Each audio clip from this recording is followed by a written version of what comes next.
Good morning students. Physics की class में आपका हार्दिक स्वागत है। बेटा पहला चैप्टर अपना फिजिक्स का उसका अपन लास्ट टॉपिक है वो और देख लेते हैं। वैसे ये माइनर सा टॉपिक है लेकिन फिर भी अगले चैप्टर में भी आएगा, लेकिन इसको इसी चैप्टर में देख लेते हैं ताकि अपना एक अगले चैप्टर का पोर्शन ख़त्म हो। देखो लास्ट इसका अपना टॉपिक है एक समान विद्युत क्षेत्र में द्विध्रुव विद्युत द्विध्रुव पर लगने वाला बल युग्म का आघूर्ण, मतलब एक बल आघूर्ण लगता है उसको मान कितना होगा वो अपन देखते हैं। तो देखो बेटा पहले डायग्राम देखो ध्यान से कि ये जो रेखाएं हैं, ये जो इस तरफ रेखाएं खींची हुई हैं, ये रेखाएं एक विद्युत क्षेत्र को दर्शाती है। एक समान विद्युत क्षेत्र है ई, इसकी दिशा किस ओर है? इस ओर दिशा है, ठीक है। अब इसमें एक विद्युत द्विध्रुव रखा है जिसका आवेश तो है Q और बीच में दूरी है 2a, और वो किसी ना तो इनके समांतर रखा है ना इसके लंबवत। अपन एक जेन सी कंडीशन देख लेते हैं कि जेन सी कंडीशन ऐसी है कि वो इस तरह से रखा हुआ है कोई किसी कोण पर, वो कोण कितना? थीटा। अब थीटा क्या है? थीटा है बाह्य विद्युत क्षेत्र तथा द्विध्रुव के बीच का कोण। ध्यान रखना थीटा क्या है? विद्युत क्षेत्र तथा इस विद्युत द्विध्रुव के मध्य का कोण। इनका आवेश कितना है? ये रहा -Q, ये रहा +Q, और बीच की दूरी कितनी हो गई? 2a हो गई, ठीक। तो अब अगर अपन देखें भाई इस आवेश पर एक बल लगेगा QE। भाई E बराबर कितना होता था? F/Q। तो E बराबर क्या हो जाएगा? QE। ध्यान देना आपको E बराबर फॉर्मूला कराया था, E बराबर F/Q। तो F बराबर क्या हो जाएगा? वज्र गुणा होते हुए F बराबर QE। तो +QE इस तरफ और -Q इस तरफ। अब आप ये कहोगे इस तरफ क्यों?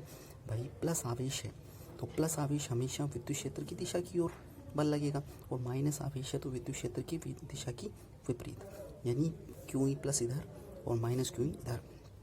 अगर इस पर परिणामी बल देखें तो +QE इधर और -QE इधर, तो यानी एक बल इस तरफ और एक बल इस तरफ, दोनों विपरीत दिशा में।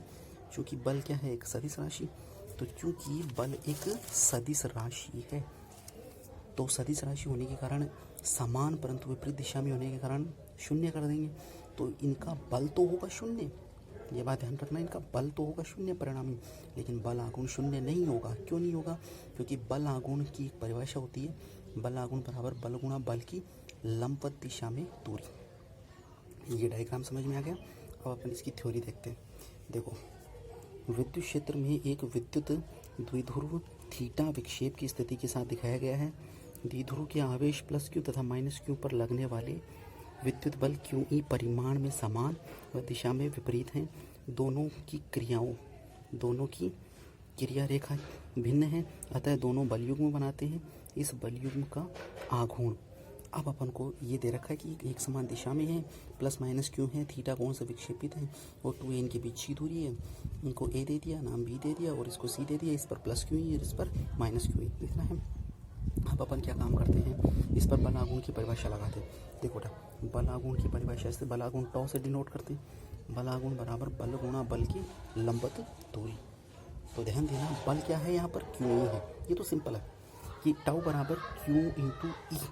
बल कितना है? टाउ, बल आघूर्ण कितना है? टाउ, और बल कितना हो गया? QE इंटू लंबवत दूरी, दोनों बलों की लंबवत दूरी। इस डायग्राम में देखो ये बल इस दिशा में है और ये बल इस दिशा में, ठीक है। अगर मैं इसको पीछे बढ़ाऊं तो इस तरह से बढ़ेगा, इसको पीछे बढ़ाऊं तो इस तरह से बढ़ेगा। अब इन दोनों बलों के बीच की लंबवत दूरी कौन सी है? ये दूरी है। इसको पीछे बढ़ाया तो यहाँ तक बढ़ेगा, और इनके बीच की दूरी ये है। ध्यान देना ये यहाँ तक है, इसको पीछे बढ़ा सकते हैं तो ये यहाँ पर एक लंबवत दूरी प्राप्त होगी, उसको क्या कह देंगे? BC। तो यहाँ पर लंबवत दूरी कितनी आ गई? BC। इसको बेटा मैंने समीकरण नंबर 1 दे दिया। अब अपना मुख्य उद्देश्य BC का मान ज्ञात करना है। BC कैसे ज्ञात करें? तो देखो त्रिभुज ABC ये 90 डिग्री है, 90 के सामने वाला कर्ण, थीटा के सामने वाला लंब। तो देखो यहाँ मैंने डायग्राम बना रखा है ABC, 90 के सामने कर्ण जो कि कितना है? 2a। ये का ये डायग्राम है, और थीटा के सामने वाला लंब, ये रहा लंब जो BC है, और नीचे वाला आधार। अब देखो 2a अपन को दिया है, BC अपन को ज्ञात करना है, यानी लंब और कर्ण में रिलेशन ज्ञात करना है।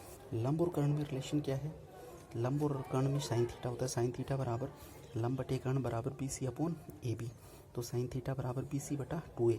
तो BC कितना है? 2a sine theta. आ गया इतना? 2a sine theta. अब देखो समीकरण 1 में BC का मान रखेंगे, टाउ बराबर QE × 2a साइन थीटा।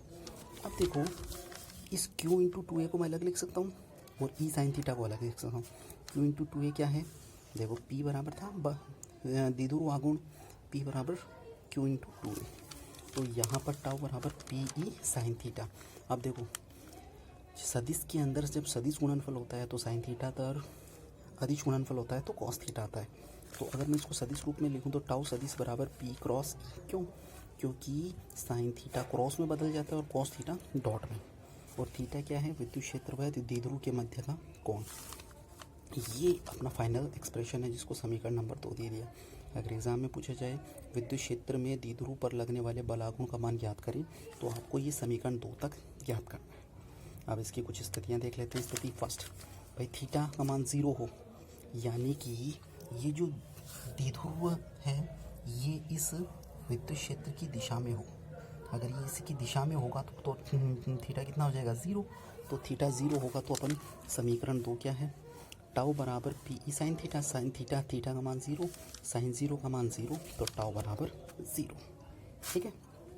स्थिति 2, थीटा बराबर 90 डिग्री हो, यानी बाह्य विद्युत क्षेत्र पर विद्युत द्विध्रुव लंबवत हो। तो ध्यान देना कि ये जो विद्युत द्विध्रुव है ये बिल्कुल इसकी सीधी रेखा में हो, ऐसे, यानी कि ये जो थीटा है वो 90 डिग्री लाना है।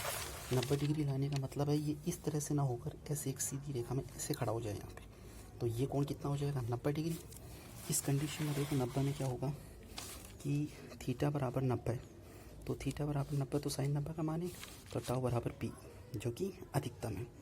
अब स्थिति 3, यदि थीटा बराबर 180 डिग्री, 180 डिग्री हो तो क्या होगा, टाउ बराबर पी ई साइन थीटा, और थीटा का मान 180, 180 कितना आएगा, 0, तो टाउ का मान 0। तो बेटा इस तरह से ये 3 स्थितियाँ हैं जो अपन को ध्यान रखेंगे। अब ये चैप्टर तो हो गया कंप्लीट। अब कल नेक्स्ट लेक्चर में अपन इसके 4-5 न्यूमेरिकल्स देखेंगे। वो न्यूमेरिकल करने के पश्चात अपना चैप्टर कंप्लीट हो जाएगा। कुछ न्यूमेरिकल्स मैं आपको पीडीएफ के तौर पर ग्रुप में डाल दूँगा, वो न्यूमेरिकल आप कर लेना, नहीं हो तो मैं करवा दूँगा। उनका सॉल्यूशन मैं बाद में दूंगा जब अपन दूसरा चैप्टर शुरू करेंगे उसके बाद में, क्योंकि पहले वो आप करो होमवर्क के लिए मैं 4 करवा दूंगा, 4 करवाने के बाद में 3-4 आपको पीडीएफ के रूप में दे दूंगा, वो आप कर लेना, नहीं हो तो अगला चैप्टर दूसरा शुरू होगा उस समय करवा देंगे। साथ के साथ पढ़ते रहें।